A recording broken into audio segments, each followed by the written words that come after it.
Hi everybody, welcome back to Plus One Biology. We were discussing the chapter Photosynthesis in Higher Plants.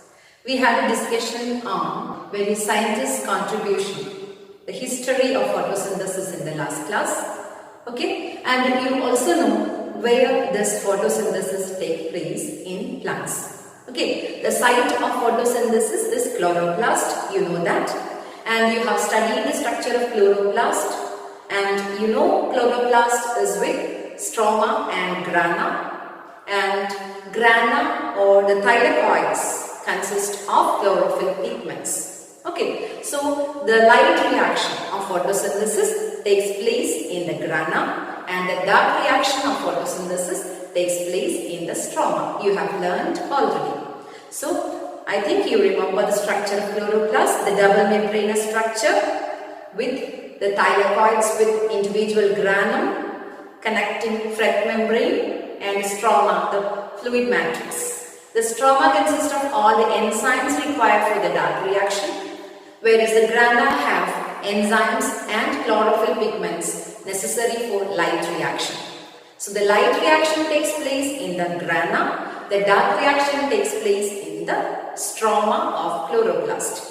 Okay, then our today's topic is pigments involved in photosynthesis. Which are the major pigments involved in photosynthesis? You know where are they located? They are located in the grana. The chlorophyll pigments and all other pigments involved in photosynthesis are located in the grana or thylakoids. Okay? Okay, tell me which are the plant pigments you know?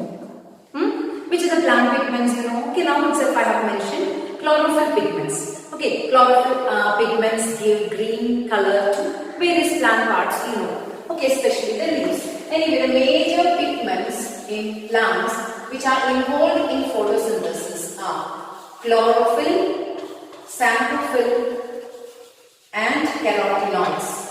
Chlorophyll pigments, xanthophyll pigments and carotenoids.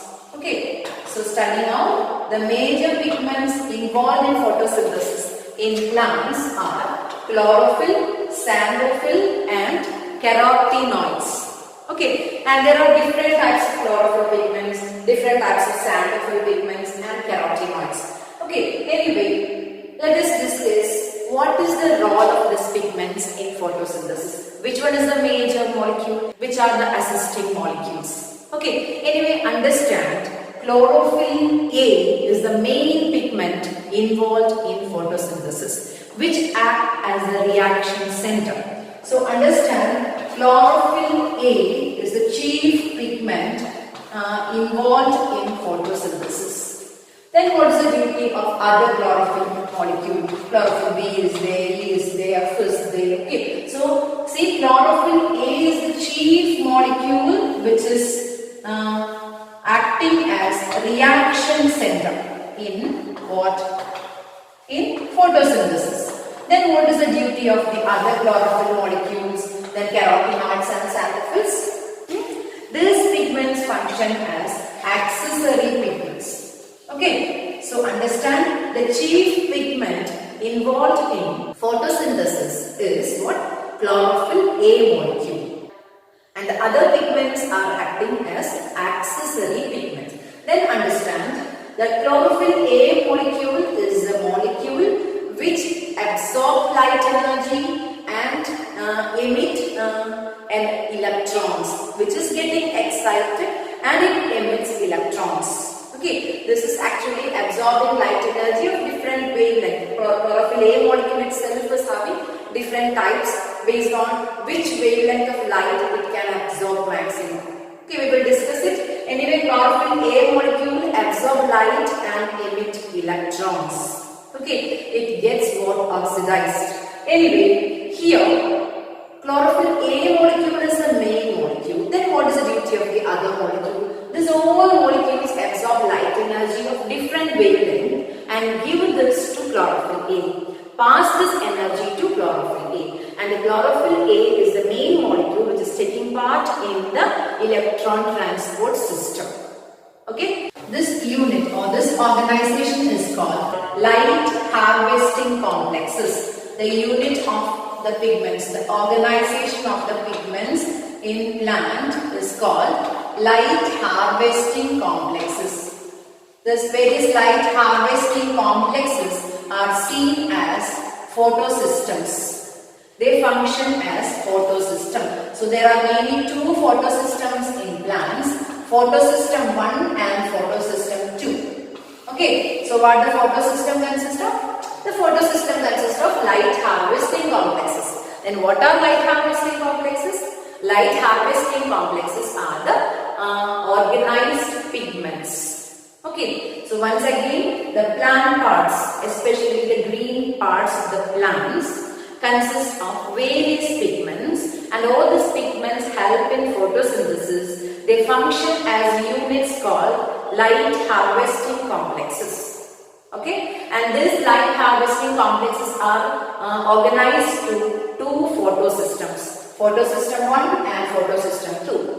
So you can just understand the photosystem 1 or 2, whatever it is, it consists of the light harvesting complexes, that means so-called pigments. Okay, and in every light harvesting complex or in every photosystem, we can say there is a central molecule which is chief molecule, which is chlorophyll A. There is one or single chlorophyll A molecule which is known as the reaction center. Okay, so in the light harvesting complex, there is a reaction center which is single molecule of chlorophyll A. Then what else it consists of? The light harvesting complexes. All the photosystems consist of many other pigments. Okay, these all are working as the accessory pigments. They are not the major pigments. These are accessory pigments. This may be chlorophyll B.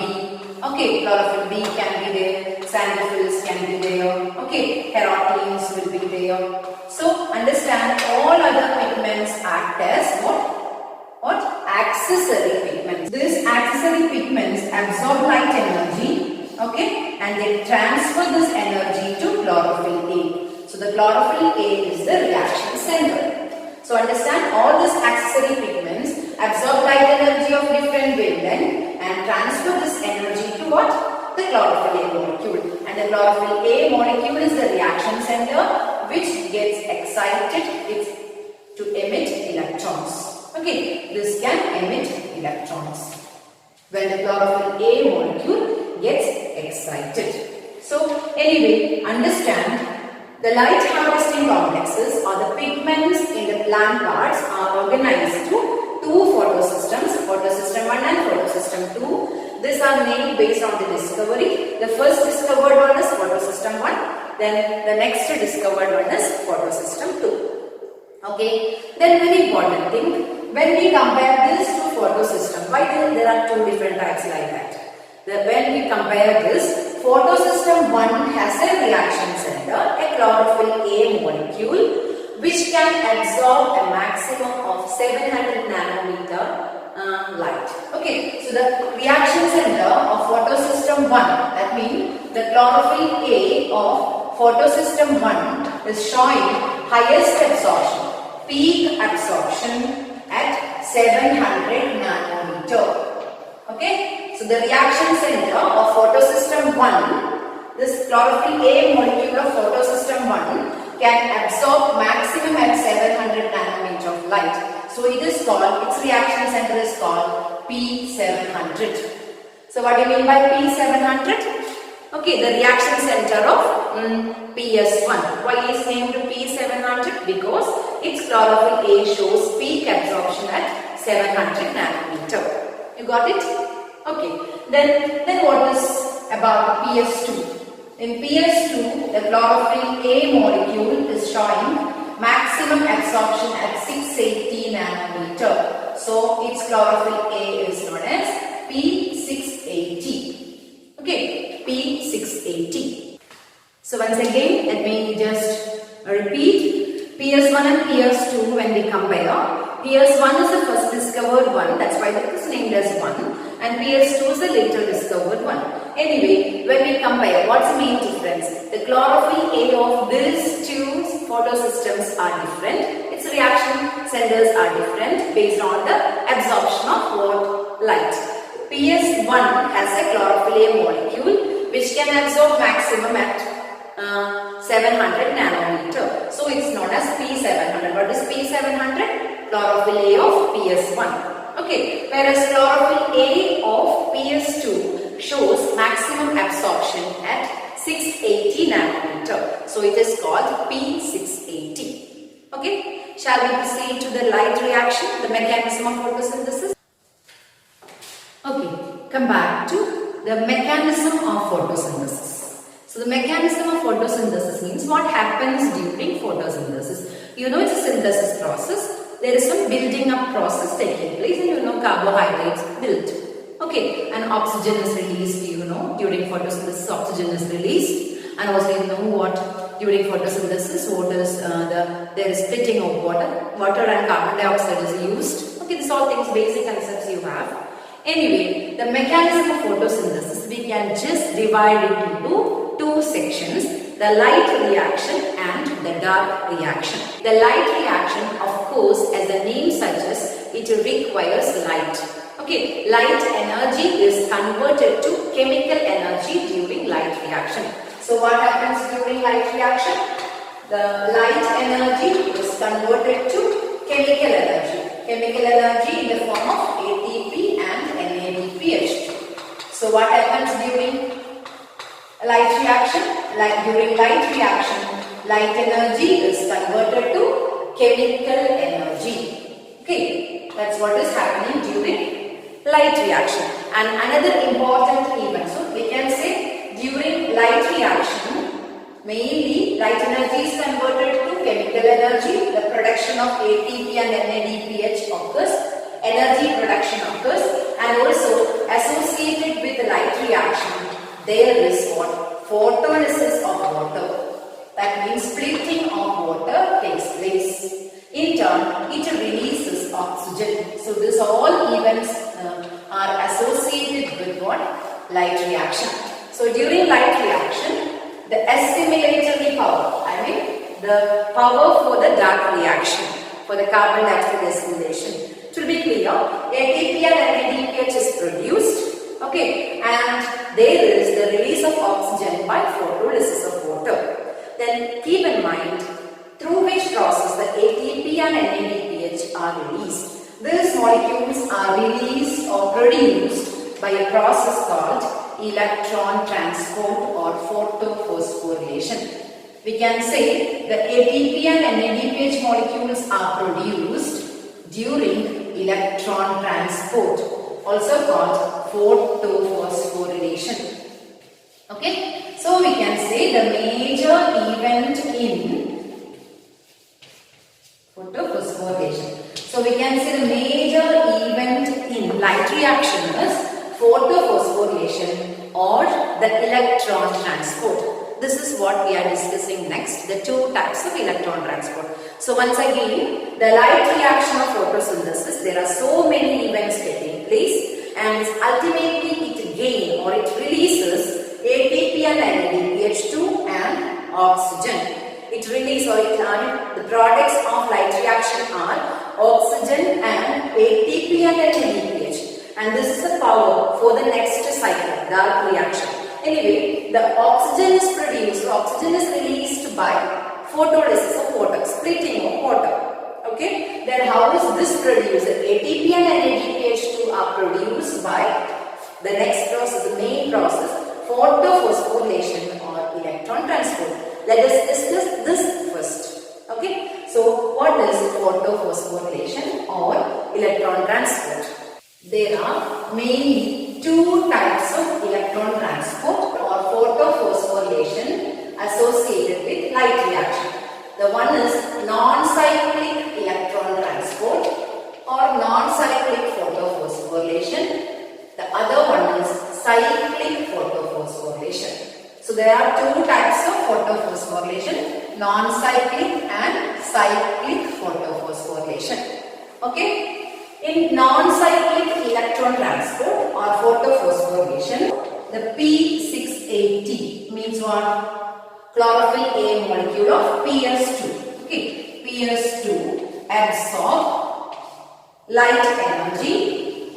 Okay, it absorbs light energy and it emits electrons. Okay, these electrons emitted will be first accepted by a primary electron acceptor. Primary electron acceptor. Okay, this molecule gets electrons and then it is again getting excited to emit these electrons. These electrons are traveling through number of electron acceptors and it passed through an electron transport system. There is an electron transport system with number of carriers. First one molecule receives the electron and it gets excited and it releases, oxidation reduction. Gaining of electron, losing of electrons. Oxidation reduction scale, it moves through number of electron acceptors. So once again, the electrons emitted from this photosystem, its chlorophyll A molecule will be accepted by one acceptor and it will be accepted by number of acceptors in an oxidation reduction scale. First it gain electron, then it release. Okay, in an oxidation reduction scale, it moves through an electron transport system. Okay, and during this transport, when it moves to the electron transport system, there is one molecule of ATP formed from ADP and phosphate. ADP combines with a phosphate to form ATP during this electron transport system. And finally, the electrons from this transport system, electrons are transported to another photosystem, that means the second photosystem, and it is photosystem 1. Okay, what about its chlorophyll? Its chlorophyll A molecule is P700 type. Okay, and this is getting excited and it emits electrons. Okay, this is accepted by another acceptor, electron acceptor. Okay, and this electron acceptor will be also, this electrons emitted will be also accepted by many carriers. Okay, I am just breaking there, the number of carriers are there, and finally this electron will be received by NADP molecule. Okay, and it is getting reduced to NADPH. Okay, the electrons it get through this and it also get the proton H plus from here. That means here will be the process of splitting of water. H2O gives H plus and oxygen.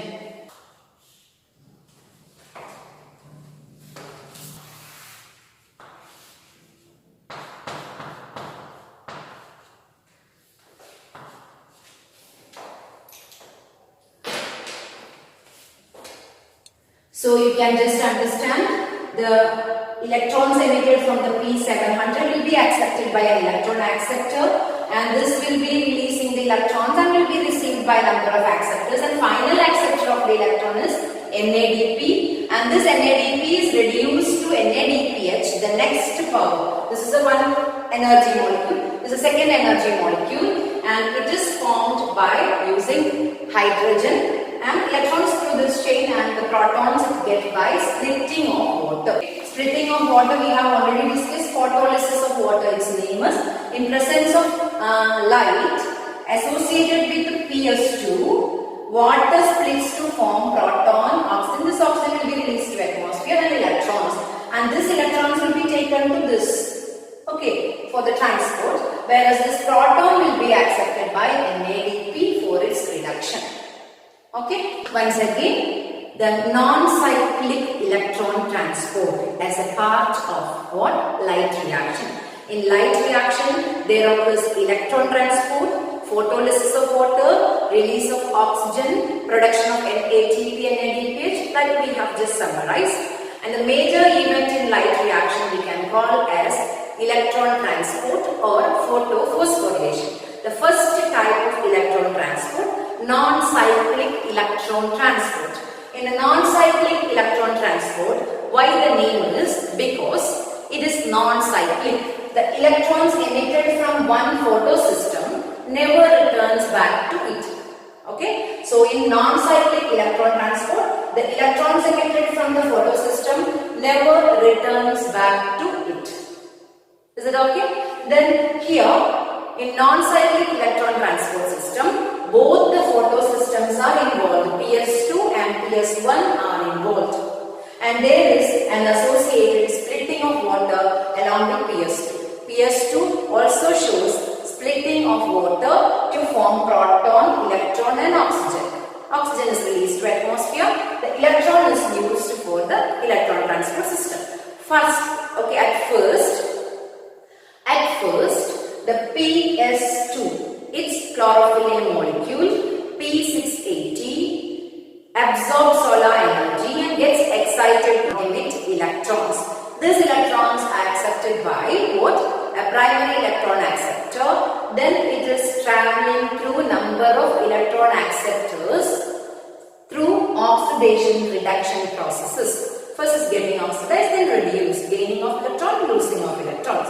And during this electron transport system, there is one molecule of ATP produced.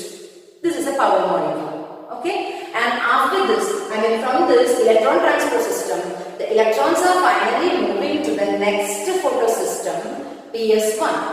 And its chlorophyll molecule, P700, gets excited and it emits electron. This will be accepted by a primary acceptor and number of other acceptors. And the final acceptor of electron is an NADP molecule. And this NADP molecule gets reduced with the help of the protons from here. It's getting reduced to NADPH molecule. So both the power molecules ATP and NADPH are formed here. Both ATP and NADPH are formed. Both photosystem 1 and 2 are involved, and there is associated splitting of water along with this. And one more thing, and this is a non-cyclic transport in which the emitted electrons are never returning back to same photosystem.